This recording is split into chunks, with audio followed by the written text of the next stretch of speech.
distintos estados y que se diera de manera pues suave y de manera fluida. Una de las características de un sistema federal, a diferencia de un sistema centralizado, unitario, es que permite mucho más flexibilidad en el acomodo de las regiones, de las vocaciones económicas, de las vocaciones culturales, políticas, de las regiones. Y a la vez es un sistema que, tal y como está armado, por lo menos teóricamente así lo suponemos, tiene contrapesos, ¿no? Entonces, ni el gobierno federal puede imponer su visión, ni tampoco alguno de los estados en particular o de las provincias puede imponerse al conjunto, sino que hay ahí un arreglo muy interesante. Yo quisiera nada más para el público explicar tal vez que cuando hablamos, algo que es fundamental, cuando hablamos de federalismo, hablamos de dos tipos, de dos soberanías, las de los estados y la del gobierno federal. Y hablamos del equilibrio de poderes, es decir, judicial, legislativo y ejecutivo en cada una de las dos esferas de soberanía. No espero los cambios de arriba hacia abajo. La propuesta tiene que surgir de abajo. Entonces, el cambio que nosotros hemos estudiado de alguna manera, que es el que se ha dado a nivel municipal, sobre todo, es un cambio muy importante. Y el cambio se tendrá que ir dando de abajo hacia arriba. Y yo sí creo que algo que no se está haciendo es justamente tratar de mejorar los mecanismos de la relación intergubernamental. Esos mecanismos que existen se instituyen en los 70 y no se renuevan. Entonces hay una voluntad puesta en el hecho de que esos mecanismos sigan así de obsoletos para que la relación intergubernamental no fluya. Algo tiene que suceder. Definitivamente que como hemos descentralizado, digamos, de los 90s para acá, ha sido muy caótico, muy reactivo. Yo sí creo que es posible que regionalmente el país se pueda desarrollar, pero sí se necesita un nuevo arreglo fiscal.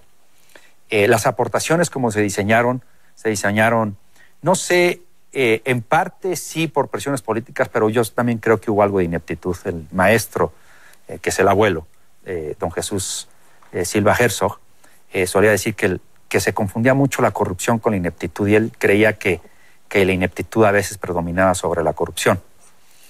Y yo sí creo que ha habido mucha ineptitud, y también creo que ha habido una ceguera por parte de los tres últimos administraciones. En este momento no soy muy optimista respecto a si está operando o no y cómo un sistema federal. ¿Por qué? Porque el federalismo no es un acto electoral, es un inicio de toda democracia.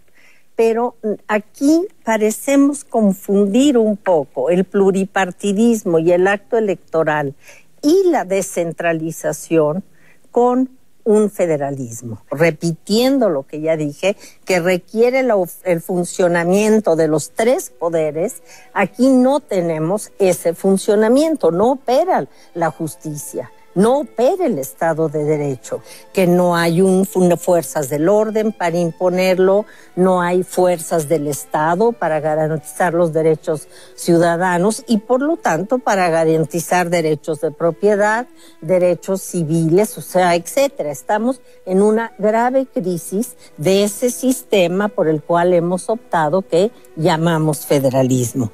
Creo que se han hecho tantos pegostes a la Constitución del 17, se ha reformado artículos que parecen más codificación que un articulado, que me da pavor decirlo porque no hay partidos, no hay un sistema de partidos, pero yo creo que requerimos un nuevo pacto federal que se adapte a las condiciones de la sociedad, a las demandas de la sociedad y al contexto mundial que se vive. Yo quisiera agregar nada más esta descoordinación que está habiendo entre los niveles de gobierno. Es muchísimo más fuerte, y creo que a veces se confunde porque a veces creemos que es nada más desde el punto de vista económico, pero el sistema de impartición de justicia no está coordinado. Por supuesto que no. Y es, desde mi punto de vista, uno de los grandes trabas al desarrollo del país. Pues sí, así es, como que la historia reciente nos habla de un federalismo muy amalgamado en un sistema de partido único, y cuando ese partido único, cuando ese sistema de partido único termina, pues entonces tenemos ahora un federalismo fracturado, sin mecanismos, sin correas de transmisión y sobre todo sin una tradición todavía cooperativa y de coordinación intergubernamental. Pues muchas gracias, Fausto Hernández. Gracias a ti, Enrique. Mari Gracias, Carmen Alicia, Pardo, Alicia Hernández. Gracias a todos. Les agradezco mucho que nos hayan acompañado en esta sesión. Así es, el tema importante del federalismo mexicano después de su surgimiento posterior a la independencia y de sus prácticas posteriores a la revolución, y ahora enfrentado a un cambio político y democrático importante, parecería necesario, como ya decían aquí mis colegas, repensarlo, rediseñarlo y, ¿por qué no?, refundarlo. Podría ser la oportunidad para darle mucho más vigor a este federalismo mexicano. Muchas gracias por su presencia. Este fue otro programa de Discutamos México. Hasta luego.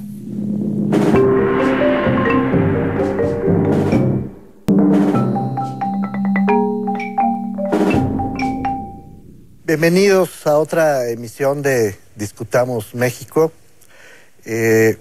Tengo el gusto de presentar esta noche el tema del sistema municipal mexicano. Los municipios son la institución política más antigua de nuestra historia, la institución que está vigente más antigua de nuestra historia, y simultáneamente representan una institución que está en proceso de renovación constante. Hablaremos de ello durante esta sesión y trataremos de situar no solamente los orígenes del municipio en la construcción del Estado Nacional Mexicano, sino a lo largo de sus primeros años de construcción institucional, y vamos a discutir con especialistas de muy alto nivel cuál es la posición actual también del municipio mexicano y qué futuro puede otearse, puede adivinarse respecto a esta institución crucial para la vida política, social y económica del país. Pero con el paso de los años, el municipio fue también la sede de las grandes diferencias sociales. Cuando comenzó el movimiento de independencia, sabemos que había apenas un puñado de municipios donde vivían españoles, donde residía el pueblo español propiamente dicho.